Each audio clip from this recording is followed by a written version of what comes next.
Hello students, welcome to अभिलक्ष्य academy. अभिलक्ष्य academy में आप सभी का स्वागत है। और आज की वीडियो में यहाँ पर हम देखेंगे आईबी का एसीआईयू ग्रेड 2 20 फरवरी 2021 में शिफ्ट 2 का मैथमेटिक्स का प्रीवियस ईयर क्वेश्चन पेपर, और देखते हैं किस लेवल के क्वेश्चंस उसमें आए हैं और कैसे हम उम्मीद रख सकते हैं कि आगे आने वाले पेपर में कैसे आएंगे। तो स्टार्ट करते हैं, पहला क्वेश्चन देखते हैं। देखो, पहला क्वेश्चन है एलजेब्रा का। A plus B minus one का whole square plus B plus C minus nine का whole square plus C plus A minus four का whole square is less than और इक्वल टू जीरो। ठीक है, अगर ये इक्वल टू जीरो है या लेस देन और इक्वल टू जीरो है तो इसको भी जीरो होना पड़ेगा, ये वाली वैल्यू को भी जीरो होना पड़ेगा, ये वैल्यू को भी जीरो और ये वाली वैल्यू को भी जीरो, तभी ये प्लस होकर कहीं ना कहीं जीरो या जीरो से कम आएंगे। तो स्टार्ट करते हैं, देखते हैं। अगर ये value a plus B minus one equal to zero, और स्क्वायर रूट हटा दे तो जीरो पर स्क्वायर रूट लगकर वन हो जाएगा, जीरो हो जाएगा।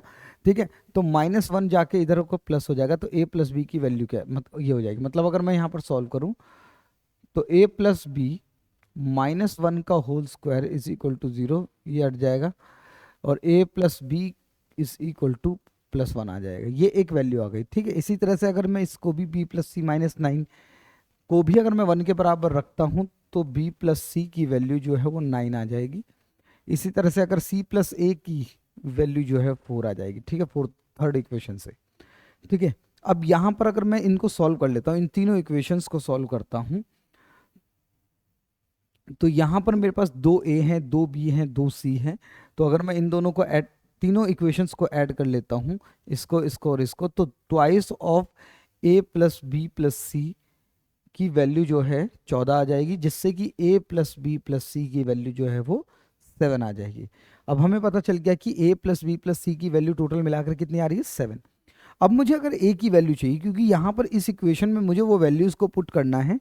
ठीक है, अगर मुझे इस इक्वेशन में वैल्यूज़ को पुट करना है तो मुझे a की वैल्यू चाहिए।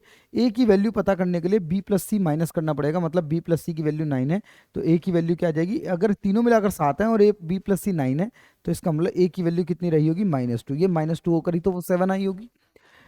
ठीक है, नेक्स्ट b की वैल्यू अगर मुझे चाहिए, b की वैल्यू अगर चाहिए तो c प्लस ए, बी की वैल्यू अगर चाहिए तो c प्लस ए की वैल्यू आपको पता होनी चाहिए। c प्लस ए 4 है तो इसका मतलब b की वैल्यू कितनी हो जाएगी, 3, क्योंकि 7 में से 4 माइनस हुए तो b की वैल्यू कितनी आ जाएगी, 3।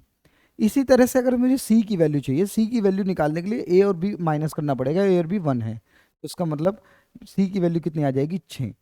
तभी वो मिलाकर मिलाकर 7 आ रही होगी। ठीक है, तो हमें पता चल गया। देखो, a प्लस बी अगर मैं इन तीनों को ऐड करता हूँ, 6 प्लस 3 9, 9 में से 2 गए 7, बिल्कुल सही है। यहाँ पर वैल्यूज को पुट करते हैं, ए प्लस बी अगर मैं इन दोनों को ऐड करता हूँ तो 1 आता है, और 1 की पावर 6 रखनी पड़ेगी क्योंकि c की वैल्यू 6 है, प्लस सी प्लस ए, सी प्लस ए, सी प्लस ए करोगे तो 4 आएगा, 4 की पावर 3 रखनी पड़ेगी, -1 और इसका स्क्वायर रूट। तो यहाँ पर आप रखोगे तो 1 प्लस 64 -1, ये +1 -1 कैंसिल हो जाएंगे, और 64 का जब आप रूट करोगे तो 8 वैल्यू आएगी। ऑप्शन नंबर 4 बिल्कुल इसका करेक्ट आंसर होगा। तो उम्मीद है आप यहाँ तक समझे होंगे इस चीज़ को। ठीक है, चलो नेक्स्ट क्वेश्चन की तरफ चलते हैं। A deposit an amount of x at 5% per annum simple interest in the bank. His brother b, मतलब उसका एक भाई है जो अपनी वाई अमाउंट को 10% के रेट से कंपाउंडेड इंटरेस्ट एनुअली रखता है, और एक साल बाद इंटरेस्ट बी का जो है वो दोगुना हो जाता है किससे, ए से। अब देखो, कंपाउंड इंटरेस्ट भी एक ही साल का निकाल रहा है और सिंपल इंटरेस्ट भी, और आपको ये पता होगा जब आपने कंपाउंड इंटरेस्ट या सिंपल इंटरेस्ट पढ़ा होगा कि फर्स्ट ईयर का, एक साल का कंपाउंड इंटरेस्ट और सिंपल इंटरेस्ट बराबर होता है। ठीक है, तो मैं ज़रूरी नहीं है कि मैं कंपाउंड इंटरेस्ट का फॉर्मूला लगाऊंगा, मैं सिंपल इंटरेस्ट का भी लगा लेता हूँ। तो इसने कहा कि ए और बी का अगर मैं रेशियो निकालता हूँ इंटरेस्ट का, तो एक्स अमाउंट लगाया 5% के रेट से एक साल के लिए, ये आ गया अपन में 100, और दूसरे ने वाई अमाउंट लगाया 10% के रेट से एक साल के लिए अपॉन में 100। ठीक है, तो ये रेशियो आ जाएगा हमारे पास। ठीक, तो यहाँ से 100 से 100 कैंसिल हो गया, ये 5 से 2 बार कैंसिल हो गया। ठीक है, और इसका जो रेशियो था वो क्या आना चाहिए, बी की वैल्यू दोगुनी थी ए से, तो ए की अगर 1 रही होगी तो बी की 2। ठीक है, तो यहाँ पर x by 2y is equal to 1/2, और इस 2 से ये वाला 2 कैंसिल होकर एक्स वाई की वैल्यू कितनी आ जाएगी, 1:1। इसका मतलब दोनों ने बिल्कुल इक्वली पैसा इन्वेस्ट किया था। y इज टू एक्स की वैल्यू जो है वो कितनी आ जाएगी, 1:1 1, मतलब दोनों ने कहीं ना कहीं इक्वल अमाउंट लगाई थी। ठीक है, तो उम्मीद है यहाँ तक ये पॉइंट आपको समझ आया होगा। एक सेकेंड, 10% के हिसाब से, ठीक है ये, हाँ इसका मतलब 1:1 का पैसा लगा होगा। ठीक है, तो उम्मीद है यहाँ तक ये पॉइंट आपको समझ आया होगा, इसमें कोई डाउट नहीं है। Next, the find the if the value of x satisfy the equation. देखो ये जो इक्वेशन है 125 गुना 4 माइनस एक्स गुना 2 बटे में x plus 50 is equal to 200 बटे एक्स, ये वैल्यू को सेटिस्फाई कर रहा है। कौन सी? एक्स की जो वैल्यू इसमें पुट करोगे वो दोनों इक्वल हो जाएंगी। तो इसने कहा कि sum of all the possible values of X. ठीक है, स्टार्ट करते हैं क्वेश्चन। देखो कैसे कर सकते हैं हम इसको। अगर मैं इसको सॉल्व करता हूँ 125 गुना 4 कितना आएगा? 500 माइनस 2x बटे में x plus 50 is equal to 200 बटे में x, 200 बटे में x। ठीक है, नेक्स्ट, अब इसको अगर सॉल्व करते हैं तो क्रॉस मल्टीप्लाई, ऊपर 2 कॉमन आ रहा है तो इधर 2 से काट देते हैं 250। ठीक है, इसको 2 से काट दिया, कितना आ जाएगा? 250 आ जाएगा। दिख नहीं रहा होगा शायद आपको, एक मिनट।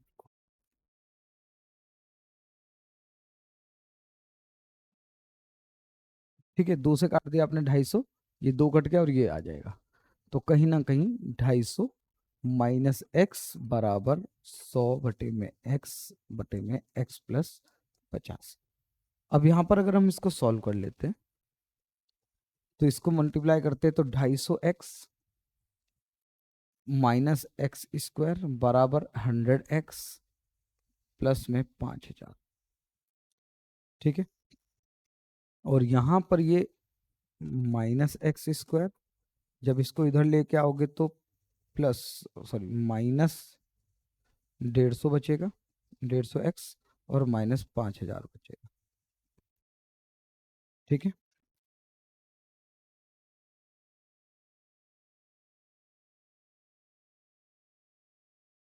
प्लस बचेगा।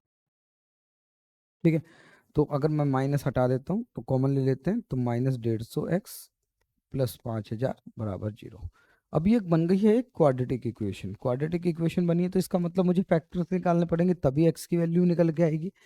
ठीक है, अब एक 5000 के ऐसे फैक्टर जिसका सम जो है वो 150 आ जाए, तो कहीं ना कहीं आप ये बोल सकते हो, एक तो फैक्टर होगा 100, 100 गुना 50 करोगे तो कहीं ना कहीं ये प्लस होकर तो 150 भी आ जाएगा, माइनस माइनस 100 गुना माइनस 50 करोगे। ठीक है, ठीक है, और ये यहाँ पर जाकर 5000 आ जाएगा। ठीक है, मल्टीप्लाई करने पर 5000, प्लस करने पर, ठीक है, तो -100 और -50, तो x square -100x minus 50x plus 5000, x 5000 equal to 0। यहाँ से x कॉमन, यहाँ से 50 कॉमन ले लेते हैं, तो x कॉमन लेकर ये x माइनस 100 आ जाएगा, और यहाँ पर 50 कॉमन लेकर x प्लस x माइनस 100 आ जाएगा। तो इसका मतलब हमारे पास दो वैल्यूज आ गई, x माइनस 50 और x माइनस 100। अगर दोनों को इक्वल टू 0 रखते हैं तो x की वैल्यू आएगी 50 और x की वैल्यू आएगी 100। तो इन दोनों को दो पॉसिबल वैल्यूज हुई और इन दोनों का सम कितना आ जाएगा आपके पास? 150। तो उम्मीद है यहाँ तक आपको ये पॉइंट समझ आया होगा, इसमें कोई भी डाउट आपको नहीं होना चाहिए। और आगे की तरफ चलते हैं, बहुत इजी था क्वेश्चन था बिल्कुल। रामा डिड अ सर्वे, रामा ने एक सर्वे किया कि उसने अपने सभी लोगों से पूछा, अपार्टमेंट के लोगों से, कि अपने फेवरेट पेट का नाम बताएं। ठीक है, जिसमें से रिजल्ट ये शो हुआ, 4% लोगों ने कुछ भी जवाब नहीं दिया, कैट 36%, पता नहीं हमको ये दिख पा रहा है नहीं क्योंकि डार्क है ये। ठीक है, दिख पा रहा होगा थोड़ा बहुत। ठीक है, 36 है ये जो है वो 36% है। ठीक है, चलो, तो अब इसने कहा है कि 48% ने कहा कि उनको रैबिट पसंद है। तो इसका मतलब इस 16%, ये जो रैबिट 16% लोग पसंद कर रहे हैं, इसी की वैल्यू कितना है?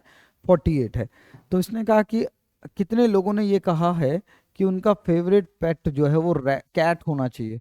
तो हमने कहा कि 16% की वैल्यू 48, तो इसका मतलब 16 का कितना गुना है, ये 3 गुना है, 16 का 3 गुना 48 होता है, तो 36 का भी 3 गुना कर दो, 108 आ जाएगा। इसका मतलब कैट को चाहने वाले जो हैं वो 108 लोग हैं। ठीक, बहुत सिंपल सा क्वेश्चन था, टाइम नहीं लगा। देखो कुछ क्वेश्चन ऐसे होते हैं कभी कभी एग्जाम में कि लेंदी हो जाते हैं, लेकिन उस टाइम को कॉम्प्रोमाइज करने के लिए कहीं ना कहीं ऐसे भी क्वेश्चंस होते हैं जो देखकर ही सॉल्व हो जाते हैं, तो ज़्यादा टाइम लगाने की उसमें ज़रूरत है नहीं। नेक्स्ट क्वेश्चन देखते हैं। ए किसी काम को, देखो चेन रूल का क्वेश्चन है, ए किसी काम को 6 दिन में करता है 8 घंटे प्रतिदिन काम करके, और इसी काम को बी करता है 8 दिन में 6 घंटे प्रतिदिन काम करके। तो कह रहे हैं कितने दिन में ये दोनों मिलकर काम करेंगे, 4 घंटे प्रतिदिन काम करके कितने दिन में। ठीक है, तो ये कहीं ना कहीं 1 2 3 केस है। पहले 2 केस को अगर मैं सॉल्व करूं तो 6 8 कट जाएगा। ठीक है, और ए और बी का अनुपात जो है वो बराबर आ जाएगा, मतलब ये बराबर क्षमता है इन दोनों की। ठीक है, अब पहले दूसरे और तीसरे केस में यहाँ पर वैल्यूज को रख सकते हैं। बी की वैल्यू 1 थी, 1 मल्टीप्लाई 8 गुना 6, और यहाँ पर ए प्लस बी की वैल्यू 1 प्लस 1 की वैल्यू 2, 2 की वैल्यू से 4 मल्टीप्लाई इंटू डेज, तो ये 8 आ गया, 8 से 8 कट गया, और डेज कितने लगेंगे इसको, 6 दिन लगेंगे। इसका बिल्कुल करेक्ट आंसर ऑप्शन नंबर 2। ठीक है, तो उम्मीद है यहाँ तक आपको पॉइंट समझ आ रहा होगा। नेक्स्ट में चलते हैं। द रिमाइंडर व्हेन 731 की power 732 divided by 9 is a, और ए की फिर इस वैल्यू को यहाँ पर वैल्यू पुट करके यूनिट डिजिट बतानी है। ठीक है, देखो 731 की पावर 732, ठीक है, इस पर जब आपने 9 से डिवाइड किया, तो ये जब आप डिवाइड करोगे 7 अट्ठे 9 अट्ठे 72, 72 का एक बचा यहाँ पर, फिर 73 में से एक बचा, एक और एक 11, 11, 11 को जब आपने 9 से डिवाइड करा होगा तो 2 बचा होगा, 2 की पावर 732 आंसर यहाँ पर ये आ रहा है अभी। अब इसको सॉल्व करते हैं और यहाँ पर इसका रिमाइंडर निकालते हैं। रिमाइंडर अभी निकला नहीं है, ठीक है, रिमाइंडर इसका निकला नहीं है। चलो पहले रिमाइंडर निकाल लेते हैं। अब इसको 9 से दोबारा डिवाइड करते हैं। अब देखो ये चेन रूल की तरह ज़्यादा समझ आ सकता है, और नहीं तो आप इसको 8 में भी बना सकते हो, लेकिन मैं चेन रूल ज़्यादा प्रेफर करता हूँ कि 2 की पावर अगर 1 होती जो कि 2 होता है, उस 2 को जब आप 9 से डिवाइड करते तो रिमाइंडर कितना बचता, 2 ही बचता, क्योंकि 2 जो है वो 9 से छोटा है। ठीक है, उसके बाद अगर मैं अगली पावर लेता हूँ 2 की पावर 2, जो कि होता है कितना, 4, 4 को जब 9 से भाग करते 4 ही आता। 2 की पावर 3 जो कि होता है 8, 8 9 से बड़ा है, 8 ही आएगा, सॉरी 8 9 से छोटा है तो 8 ही आएगा। 2 की पावर 4 जो कि होता है 16, भी 16 होता है, 16 को जब आप 9 से डिवाइड करोगे तो रिमाइंडर कितना आएगा, 7। 2 की पावर 5, 7 दूनी 14, आप इसको ऐसा भी कर सकते हो, 2 की पावर 5 32 भी लिख सकते हो। ठीक है, 2 की पावर 5 32, 32 को जब आप 9 से भाग करोगे तो रिमाइंडर आएगा कितना, 9 तिया 27 और रिमाइंडर 5। 2 की पावर 6 अगर चलते हैं तो 2 की पावर 6 होता है 64, 64 को जब आप 9 से भाग करोगे तो रिमाइंडर बचेगा कितना, क्योंकि 9 9 सत्ते 63, रिमाइंडर 1। तो जैसे ही 1 आ जाता है तो साइकिल वो कंप्लीट हो जाती है, और हमारी साइकिल बनी 6 पावर्स की। और इसको सॉल्व करने के लिए आपको ये देखना पड़ेगा कि 732 में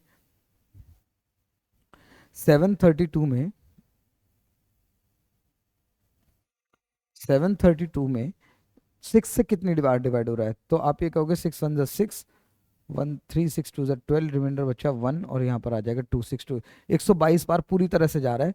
इसका मतलब मैं ये कह सकता हूँ कि कंप्लीटली डिवाइड हो रहा है, रिमाइंडर कुछ भी नहीं बच रहा है। इसका मतलब वो साइकिल कंप्लीट हो रही होगी, और इसका मतलब रिमाइंडर कितना आएगा, 1। तो इसका मतलब इस ए की वैल्यू जो है वो 1 है, और 1 की पावर जब आप कुछ भी रख लो तो रिमाइंडर कितना आएगा, हमेशा ओ यूनिट डिजिट कितनी आएगी, 1 ही आएगी। तो इस तरीके से आप इसको कर सकते हो, ईजी था, कॉन्सेप्चुअली था। ठीक है, और यहाँ पर एक तरीका ये भी हो सकता था कि आप इस 2 को 2 की पावर 3 बना दो, डिवाइडेड बाय 9 कर लेंगे। ठीक है, तो जब आप 2 से 3 इस पावर को 3 से डिवाइड करते तो आप 3 दूनी 6, ठीक है, यहाँ पर एक बचता, 3 चौक 12 और 1 3 चौक 12, 244 आता। ठीक है, तो यहाँ पर आप ये बोल सकते थे कि 8 बटे में 9, और 8 की और इसकी पावर है 244, और जब आप डिवाइड करते हैं तो -1 आता रिमाइंडर, -1 की पावर 244 और फिर से रिमाइंडर 1 आ जाता। तो इस तरीके से भी कर सकते हो। मतलब मैं प्रेफर करता हूँ कि ये जो चेन रूल वाला, चेन वाला क्वेश्चन है, चेन वाला जो कॉन्सेप्ट है वो हर जगह लगता है, चाहे कैसे भी नंबर्स हो, कहीं ना कहीं वो साइकिल कंप्लीट होगी और वो कहीं ना कहीं फिर हमें रिमाइंडर देना शुरू करेगा। ठीक है, इसको और भी आसान तरीके हो सकते हैं, आप नंबर सिस्टम में आप इसको रिमाइंडर थ्योरम को और ज़्यादा अच्छे तरीके से सीख सकते हो। और ये 32 लिखने की जरूरत नहीं थी, आप अगर इस 7 को इस रिमाइंडर से, इस रिमाइंडर को 2 से भी मल्टीप्लाई कर देते 14, तब भी रिमाइंडर वो 5 ही देता। ठीक है, फिर इस 5 को 2 से मल्टीप्लाई करके 10, रिमाइंडर तब भी 1 ही देता। तो कहीं ना कहीं आप, बहुत आसान मेथड हो सकते हैं अगर आप इसको और अच्छे से सीखना चाहते हो, क्योंकि ये मेथड हर एक टाइप के क्वेश्चन में लग जाता है। तो आप नंबर सिस्टम की वीडियोस में रिमाइंडर थ्योरम का एक टॉपिक है, आप उसमें जाकर वो वीडियो देख सकते हो और बहुत अच्छे से मैंने उसमें एक्सप्लेन किया हुआ है। ठीक है, तो आगे चलते हैं, और आगे चलते हैं तो आगे देखो क्वेश्चन क्या है।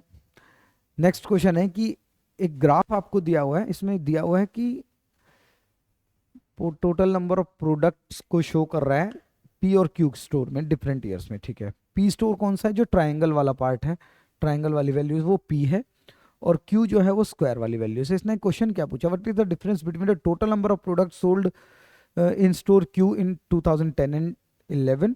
10 और 11 में टोटल क्यू ने कितना सोल्ड किया, तो 140।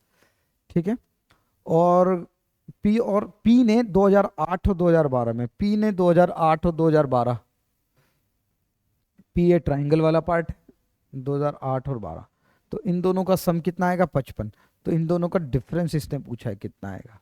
ठीक है, जब आप इसको डिफरेंस निकालोगे तो कहीं ना कहीं कितना आ जाएगा, 85, 85 आ जाएगा। तो उम्मीद है यहाँ तक कि समझ आया होगा, इसमें आपको कोई भी डाउट किसी भी तरह का नहीं है। नेक्स्ट क्वेश्चन की तरफ चलते हैं, बहुत अच्छा सिंप्लीफिकेशन का क्वेश्चन, और इसमें काफ़ी सारे कॉन्सेप्ट्स भी लगे हैं। एक देखो, ये तो एक ऑड नंबर की सीरीज चल रही है, और यहाँ पर फिर ये अलग इक्वेशन है। चलो सॉल्व करते हैं। देखो, अगर आपने कभी फॉर्मूला देखा है, sum of first n odd numbers, sum of first n odd numbers, ठीक है, sum of first n odd numbers, तो यहाँ पर फॉर्मूला होता है एन स्क्वायर का। ठीक है, तो उम्मीद है ये वाला फॉर्मूला आपको पता भी है। ठीक है, sum of first n odd numbers जो है वो क्या होता है, फॉर्मूला एन स्क्वायर होता है। तो ये ऑड नंबर्स है, लेकिन अगर कितने टर्म्स है, तो 93 में 1 प्लस करो, डिवाइड कर दो 2 से, तो जब आप इसको करोगे तो 47 आएगा। इसका मतलब 47 टर्म्स है। इसका मतलब 47 का अगर मैं स्क्वायर करता हूँ तो इनका सम आ जाएगा। 47 का अगर मैं स्क्वायर कर रहा हूँ तो इनका क्या आ जाएगा, सम आ जाएगा। बहुत अच्छे, ठीक है। चलो, ये तो हो गया हमारा यहाँ तक का पार्ट। अब इसको सॉल्व करते हैं, ये वाला पार्ट। ठीक है, ये मल्टीप्लाई में अलग छोड़ देते हैं। तो 3 एकम 3, 3 माइनस 2/3 आ जाएगा। 4 एकम 4, 4 माइनस 1, 3/4 आ जाएगा। ठीक है, मल्टीप्लाई में 4/5, और इस तरह से करते करते करते करते 2208/2209 आ जाएगा। ठीक है, एक कमी ही तो आ रहा है यहाँ पर। तो आप ये देखोगे, इससे ये कट गया, इससे ये कट गया, इससे ये कट गया, और आगे करते चले जाएंगे तो ये 2208 भी किसी ना किसी नंबर से कटेगा। तो अब हमारे पास आ रहा है क्या, कि 47 स्क्वायर है यहाँ पर, मल्टीप्लाई बाय 2 है, और ये 2209 है। 2209 अलग नंबर नहीं है, 47 का ही स्क्वायर है। 47 का ही, अगर इसको स्क्वायर रूट करोगे तो 47 का ही स्क्वायर आएगा। ठीक, जिससे ये कट जाएगा और आंसर क्या आ जाएगा, √2। तो ऑप्शन नंबर 4 करेक्ट आंसर, √2। ठीक है, तो उम्मीद है यहाँ तक ये वो पॉइंट आपको समझ आया होगा। ठीक है, कॉन्सेप्ट सिंप्लीफिकेशन भी पूछ लिया उसने, इसी क्वेश्चन में आपसे sum of first n odd numbers का फॉर्मूला भी पूछ लिया। ठीक है, और टेक्निक तो आपसे पूछ ही ली कि आप सॉल्व कैसे कर पाओगे इसको। चलो आगे की तरफ बढ़ते हैं, नेक्स्ट क्वेश्चन देखते हैं। एम किसी काम को 20 दिन में करता है, और अगर वो अकेला करता है उस काम को तो 5 दिन में कर सकता है। नहीं, इसने कहा कि अगर वो 5 दिन काम करे और फिर एन बचे हुए काम करो। ठीक है, केवल हमें m का टाइम दिया है कि m जो है वो 20 दिन में कर सकता है, और हमें केवल m का ही टाइम दिया, तो हम 20 वर्क मान लेते हैं। ठीक है, 20 वर्क मान लेते हैं, और एफिशिएंसी कितनी हो जाएगी, 1। m की एफिशिएंसी 1 है। तो इसने कहा कि 1 की एफिशिएंसी से m ने 5 दिन तक काम किया, तो इसका मतलब 5 काम कंप्लीट हो गया। 20 में से 5 काम कंप्लीट हो गया, तो बचा हुआ काम 15 है। वो कौन करेगा, n अपनी क्षमता से करेगा। कितने दिन में होगा, 9 दिन में। तो n की एफिशिएंसी आ जाएगी 15/9, मतलब आप यहाँ पर सॉल्व करोगे तो 5/3। ठीक है, ये n की एफिशिएंसी आ गई 5/3। तो इसने कहा दोनों मिलकर कितने दिन में करेंगे भाई, अगर m की 1 है, m प्लस n करेंगे तो m की प्लस 1 है एफिशिएंसी और n की 5/3, तो दोनों की एफिशिएंसी कितनी आएगी, 3 + 5, 8/3 आ जाएगी। ठीक है, 8/3 आ जाएगी। तो इसने कहा कि ये इसी क्षमता से कितने दिन में काम करेंगे, तो हमने कहा 20 ही काम है, m + n मिलकर करेंगे 20 काम को 8/3 की क्षमता से, 3 ऊपर चला गया तो 4 से 5 बार, 4 से 2 बार, तो 10/2, सॉरी 15/2, 15/2 मतलब 7.5 दिन उसको लगेंगे। तो उम्मीद है यहाँ तक ये पॉइंट आपको समझ आ रहा होगा, इसमें कोई भी डाउट आपको किसी भी तरह का नहीं होना चाहिए।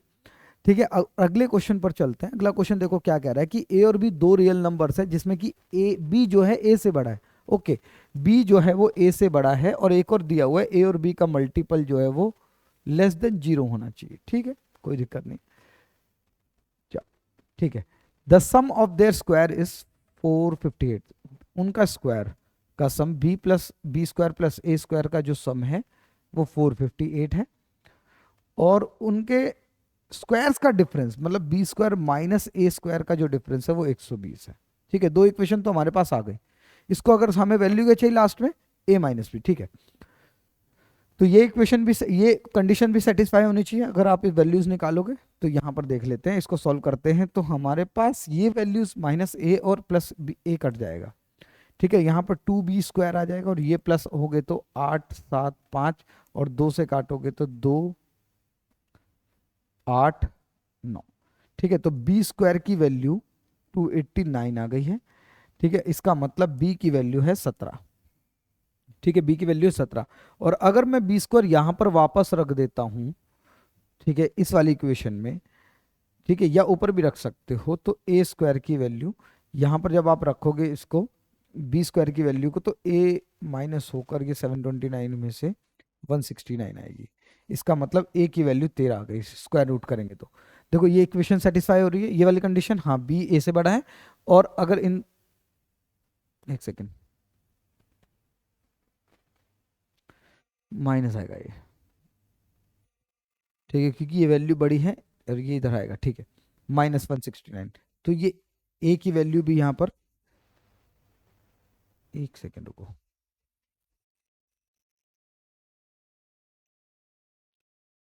a और b की वैल्यू लेस देन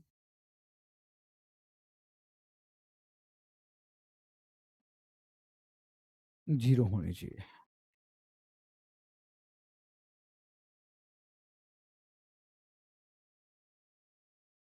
और a माइनस बी की वैल्यू चाहिए, a माइनस बी की वैल्यू -4 आ रही है। ये कुछ और है फिर, a और b, a b less than 0 होने चाहिए। नहीं, ये 169 ही आएगा प्लस का ही, इसका स्क्वायर नहीं तो कहीं ना कहीं वो, ठीक है 169 आएगा। ठीक है, नेक्स्ट आगे की तरफ चलते हैं। Average of 8 students is 15 years and 2 more students of age 20 and 10 years join. 8 लोगों का एवरेज जो है वो 15 है। देखो n इंटू एवरेज जो है वो क्या आ जाता है, डाटा का सम आ जाता है। n इंटू एवरेज क्या आ जाता है, डाटा का सम आ जाता है, और 8 लोगों का एवरेज 15 था, तो इसका मतलब उनका सम 120 रहा होगा।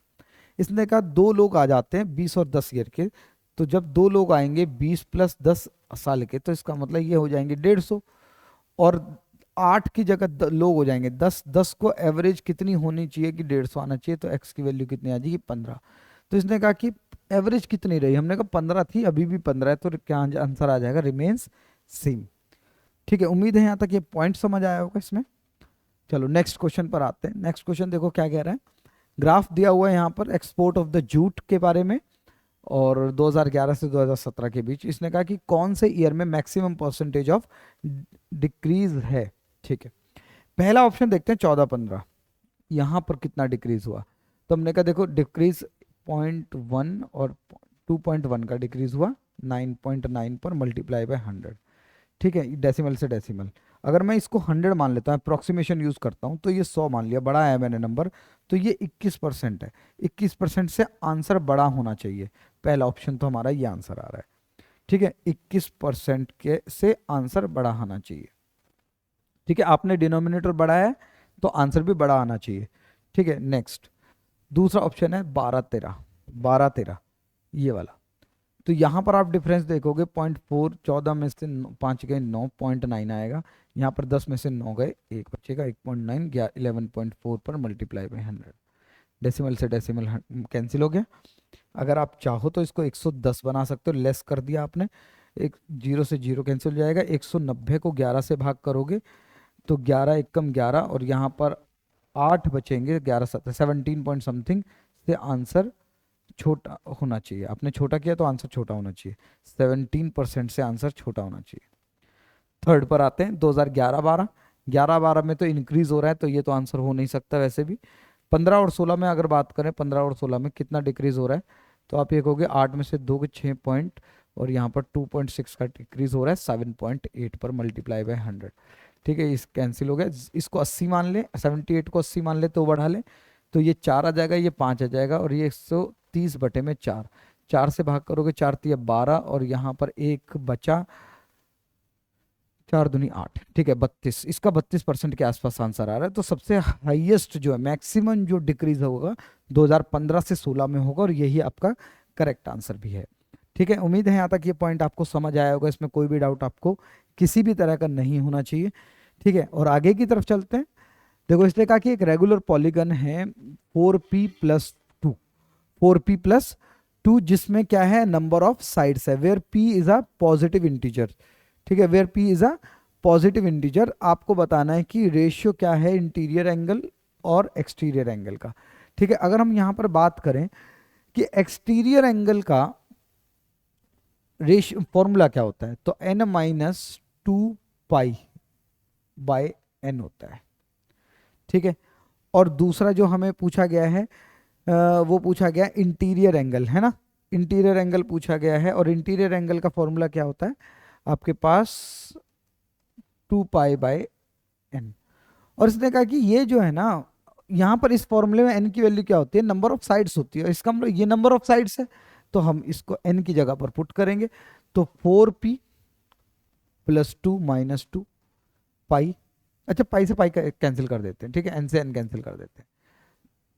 ठीक है, तो ये आ जाएगा इधर, और ये आ जाएगा, बचेगा 2।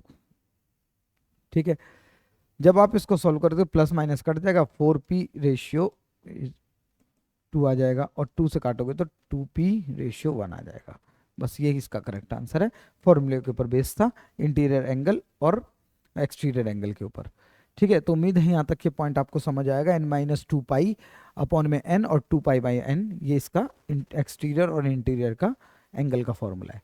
चलो नेक्स्ट की बात करते हैं। वेजिटेबल सेलर्स जो है, वो उसके पास कुछ एप्पल है, वो 50% एप्पल बेच देता है, 650 बच जाते हैं, तो कितनी वैल्यू टोटल उसके पास कितने थे। भाई एक बात बताओ, अगर 50% आधे बेचने पर आधे बचते हैं, तो ये आधे हैं तो डबल कितना होगा, 1300। खत्म क्वेश्चन, यही आंसर है ना। ये आधे हैं तो डबल कर दो ना, तो पूरी वैल्यू आ जाएगी। नेक्स्ट की बात करते हैं। सन्नी और बन्नी जो है, उनके पास 3450 रुपए हैं। ठीक है, 2/9 ऑफ सन्नी बराबर है 7/3 ऑफ बन्नी। ठीक है, तो यहां से 3 से 3 कैंसिल, एस और बी अगर यहां पर देखें तो 3 7 21/2, ये रेशियो आ जाएगा इनका अमाउंट का। ठीक है, ये क्रॉस मल्टीपल 3 7 21, ये 2 नीचे आ गए, तो कहीं ना कहीं 21/2। तो इसने कहा कि टोटल इनके पास 3450 था। अगर एक बात बताओ, अगर सन्नी और बन्नी जो है, दोनों को 21 और 2 रुपए मिल रहे थे, इसका मतलब दोनों को 23 मिल रहे थे, लेकिन 23 की जगह 3450 है, तो 23 का 1 गुना, ठीक है, 11 बचे, 23 का 5 गुना, 115 और 0, 150 गुना है ये। ठीक है, तो इसने कहा कि बन्नी को कितना मिला, हमने कहा 150 गुना मिला, तो बन्नी को भी 150 गुना कर दो, मतलब 300 रुपये उसको मिले। Correct answer option number 4। तो उम्मीद है ये पॉइंट आपको समझ आया होगा, इसमें कोई भी डाउट आपको किसी भी तरह का नहीं है। नेक्स्ट क्वेश्चन पर आते हैं। फैक्टर के ऊपर क्वेश्चन है। x+a जो है कॉमन फैक्टर है इसका, और आपको सॉल्व करके बताना है ये वैल्यू। इन दोनों इक्वेशंस का कॉमन फैक्टर है x प्लस ए, और इसकी वैल्यू आपको बतानी है। ठीक है, करते हैं। देखो x प्लस ए अगर कॉमन फैक्टर है तो इसको 0 के बराबर रखें तो x की वैल्यू जो है वो माइनस ए हो जाती है। ठीक है, 0 के बराबर रख दो कॉमन फैक्टर को, तो x की वैल्यू माइनस ए हो जाती है। जो तो जहां पर भी x लिखा होगा वहां पर मुझे माइनस ए पुट करना है। तो यहां पर पुट करते हैं एक्स स्क्वायर मतलब माइनस ए का स्क्वायर, तो ए स्क्वायर हो जाएगा, माइनस 2 + 2√2, ऊपर ही रख लेते हैं, ए स्क्वायर माइनस 2 + 2√2 इंटू माइनस ए। ठीक है, ये माइनस से मल्टीप्लाई है, हम मल्टीप्ल माइनस ना समझ लें। ठीक है, +2√2, ये जीरो के इक्वल रखते हैं और ये भी जीरो के इक्वल रखोगे तो इक्वल हो जाएंगी। तो ये इक्वेशन दोनों इक्वल होनी चाहिए। तो ए स्क्वायर -2√2 इंटू माइनस ए +2। ठीक है, तो हमारा ये और ये वैल्यू कट जाएगी, प्लस ए और ए स्क्वायर ये कट जाएगा। ठीक है, अब इसको सॉल्व करते हैं।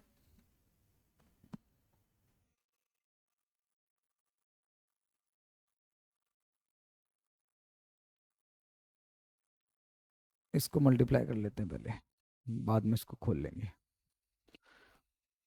2 - 2a -2√a, तो ये प्लस हो जाएंगे। ठीक है, +2√2, तो ये सब प्लस हो गया है, कट गया, प्लस आ गया, is equal to minus minus +2√2 +2। ठीक है, आ गया। चलो, अब अगर यहां पर इसको सॉल्व करें तो ये भी हमारे पास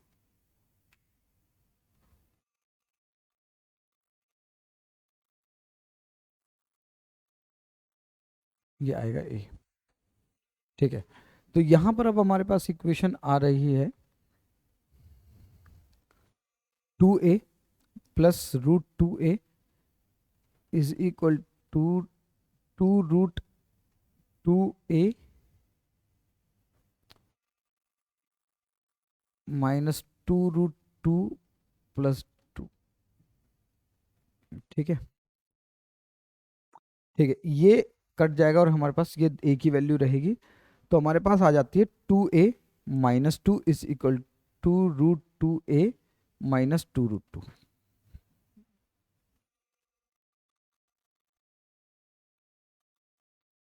कैसे भी रख लेते हैं इसको, हाँ ये भी रख सकते हैं। चलो, अब यहाँ पर रखते हैं हमारे पास a की वैल्यू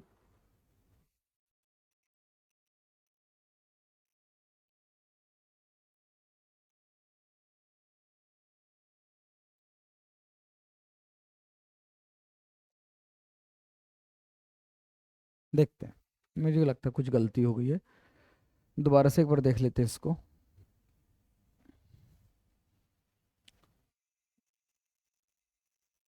तो यहाँ पर रखते हैं कि a की वैल्यू, जहाँ पर भी हमारे पास x की वैल्यू माइनस ए है, तो यहाँ पर रख लेते हैं x की वैल्यू।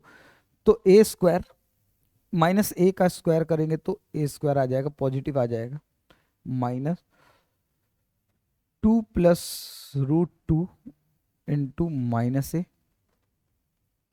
ठीक है, इसको सॉल्व करेंगे पहले, +2√2 और इक्वल टू ये वाली वैल्यू, क्योंकि ये दोनों इक्वल टू जीरो होती है, तो जब आप इक्वल टू जीरो रखोगे तो ये वाली वैल्यू भी इक्वल हो जाएगी, दोनों वैल्यू जीरो के इक्वल है। तो एक्स स्क्वायर मतलब ए का माइनस ए का स्क्वायर, तो आ जाएगा ए का स्क्वायर -2√2 इंटू माइनस ए +2। ठीक है, तो आगे सॉल्व करते हैं। देखो, +a² तो हमारा यहाँ पर ये कट ही जाएगा। ठीक है, अब देखते हैं यहाँ पर जब आप इसको सॉल्व करोगे तो ये माइनस माइनस हो जाएंगे, माइनस से माइनस कट जाएगा। ठीक है, चलो ये कट गया हमारे पास। अब आ जाएगा 2a +√2a +2√2 बराबर माइनस +2√2 आ जाएगा, 2√2a +2। ठीक है, माइनस माइनस प्लस हो गया। अब यहाँ पर अगर हम देखें तो रूट टू ये रहा, इस 2√2 से ये कट जाएगा क्योंकि ये माइनस हो जाएगा, एक √2a बचेगा। ठीक है, अब हमारे पास यहाँ पर आ रहा है 2a प्लस 2√2 बराबर √2a प्लस 2। ठीक है, बहुत बढ़िया। चलो,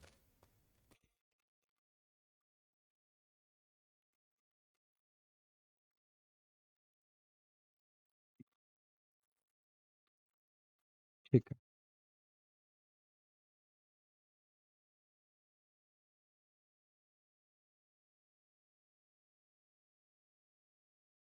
यहाँ से 2 कॉमन ले लिया, a प्लस √2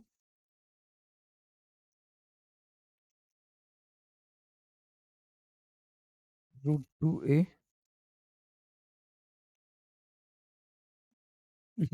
इधर ले लेते हैं, 2a माइनस √2a बराबर 2 माइनस 2√2, और a कॉमन लेकर यहाँ पर आ जाएगा 2 माइनस √2 और a की वैल्यू हो जाएगी 2 माइनस 2√2 अपॉन में 2 माइनस √2। ठीक है, ये वैल्यू आ गई हमारे पास a की, 2 माइनस 2√2 अपॉन में 2 माइनस √, तो यहाँ पर आ जाएगा 5√2 माइनस 2√2, ठीक है, अपॉन में 2 माइनस √2। ठीक है, 2√2 अपॉन में, और ये बाद में जाके मल्टीप्लाई हो जाएगा किससे, 3√2 से। ठीक है, तो जब आप यहाँ पर इसको सॉल्व करोगे, एक मिनट, इसको पहले छोटा कर लेते हैं वैल्यूज को,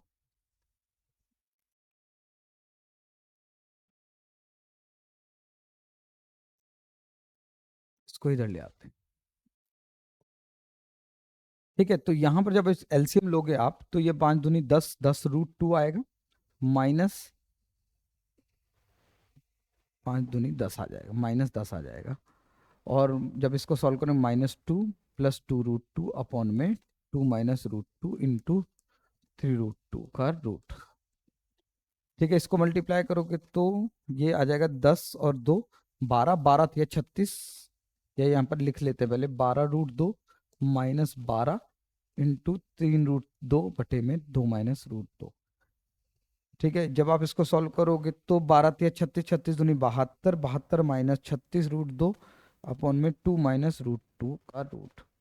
और जब आप इसको सॉल्व करोगे तो यहाँ आ जाएगा 36 कॉमन ले लिया आपने, तो 2 - √2 अपॉन में 2 - √2, इसका कट जाएगा तो स्क्वायर रूट हो जाएगा है, आंसर कितना आ जाएगा 6। ऑप्शन नंबर 4 बिल्कुल आपका करेक्ट आंसर होगा। तो उम्मीद है यहाँ तक आपको ये पॉइंट क्लियर रहा होगा, इसमें कोई भी डाउट आपको नहीं है। थोड़ा सा लेंदी क्वेश्चन था, लेकिन कहीं ना कहीं इसमें हमें टाइम लगाना ही पड़ता। अगर टाइम नहीं है, आपको लग रहा है कि क्वेश्चन पेपर टाइम निकल रहा है, तो आप इस क्वेश्चन को छोड़ भी सकते हो, क्योंकि ऐसा ना हो कि एक क्वेश्चन के चक्कर में आप 2-3 क्वेश्चन खराब कर दो। ठीक है, ऐसा एग्जाम में होता है। चलो, एक लॉक मेकिंग फैक्ट्री है जिसमें 5% लॉक जो है वो डिफेक्टिव पाए गए। ठीक है, मान लो 100 बने हैं, 5% खराब हो गए, तो इसका मतलब कहीं ना कहीं 95 तो सही है। उसमें से जो नॉन डिफेक्टिव थे 80% उसने एक्सपोर्ट कर दिया। क्या कर दिया, एक्सपोर्ट कर दिया। तो इसका मतलब 20% एक्सपोर्ट नहीं किया होगा। ठीक है, तो इसका 20% निकालोगे तो 10% 9.5, और अगर 20% निकालेंगे तो 19 आ जाएगा। ठीक है, 19 जो है एक्सपोर्ट नहीं हुए हैं, नॉट एक्सपोर्टेड। ठीक है, तो इसने कहा कि इसी की वैल्यू 8550 है। ठीक है, 4 से 76 और यहाँ पर बचेगा 9550। ठीक है, 45, तो 4500 से मल्टीप्लाई होगा ये। ठीक है, तो इसको भी टोटल लॉक्स पूछे, तो हमने कहा 4500 से इसको भी कर दो, तो 4,50,000 बिल्कुल इसका करेक्ट आंसर है। मतलब जो आप वैल्यू मानकर चले हो ना 100, उसके हिसाब से 19 आ रही थी, 19 की वैल्यू रख दी, देखा कितना टाइम्स है 4500, उतना ही टाइम्स आप टोटल नंबर को भी मल्टीप्लाई कर सकते हो। तो उम्मीद है यहाँ तक आपको ये समझ आया होगा। नेक्स्ट क्वेश्चन की तरफ चलते हैं कि एक प्लेन की स्पीड थी जिसको 60% क्या कर दिया गया, बढ़ा दिया गया। तो मान लेते हैं अगर 100 इसकी प्लेन की स्पीड जो है 100 थी, 100 को 60% बढ़ाओगे तो 160 हो जाएगा। फिर उसकी बढ़ी हुई स्पीड को 50% कम कर दिया, तो 50% मतलब 160 का 50% कम करके मतलब 80 कम करके 80 ही रह गया। यहाँ पर 60% बढ़ाया था। तो इसने कहा कि अब जो उसकी स्पीड है वो 2400 है। हमने कहा ठीक है, इस 80 का 2400 कैसे बनाया? हमने कहा भाई देखो, 3 से मल्टीप्लाई करोगे तो 3 अट्ठे 24, 240 आएगा, 30 से कर लो। तो इसने कहा कि ओरिजिनल स्पीड को भी 30 से मल्टीप्लाई करोगे तो ओरिजिनल स्पीड कितनी आ जाएगी? 3000 आ जाएगी। Correct answer option number 1। ठीक है, तो उम्मीद है यहाँ तक आपको ये पॉइंट समझ आया होगा। और नेक्स्ट क्वेश्चन की तरफ चलते हैं। नेक्स्ट क्वेश्चन क्या कह रहा है कि the number of a number is divided into 2 parts 5:6। ठीक है, 5x और 6x रेशियो में वो नंबर डिवाइड है। तो इसने कहा कि पहले नंबर का the sum of 60% of the first part, पहले वाले का 5x का 60% एंड 50% ऑफ द ओके, और 6x का 50% जो है वो इक्वल टू आना चाहिए 84। तो हमने कहा ठीक है, कर लेते हैं कैंसिल। 0 से 0 कैंसिल हो गया, 0 से 0 कैंसिल हो गया, तो ये इधर जाकर 10 कॉमन होकर 840, 5 30 आ जाएगा। 30x plus 30x is equal to 840।